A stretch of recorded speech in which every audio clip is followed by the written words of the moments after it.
خطوة أولى نحو الوحدة الإسلامية المنشودة في إطار ما يحدث في العالم اليوم من تغييرات لصالح الإسلام وصالح المسلمين، وفي إطار أفول الهيمنة العالمية بزعامة أمريكا. ونحن قد رأينا والحمد لله بأم أعيننا سقوط الاتحاد السوفيتي، القوة الأعظم في ذلك الوقت في الثمانينات والسبعينات.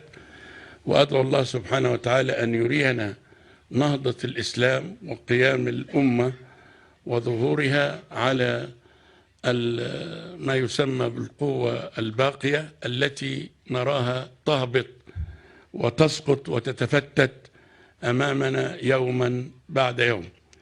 ولقد كان للجمهورية الإسلامية في إيران بفضل الله تعالى ثم بفضل قياداتها الإمام الخميني رحمة الله تعالى عليه والسيد القائد الخامنائي حفظه الله، وهم نموذج الحقيقة في أمام الهيمنة الغربية ونموذج أمام الأمة الإسلامية لكي تنهض.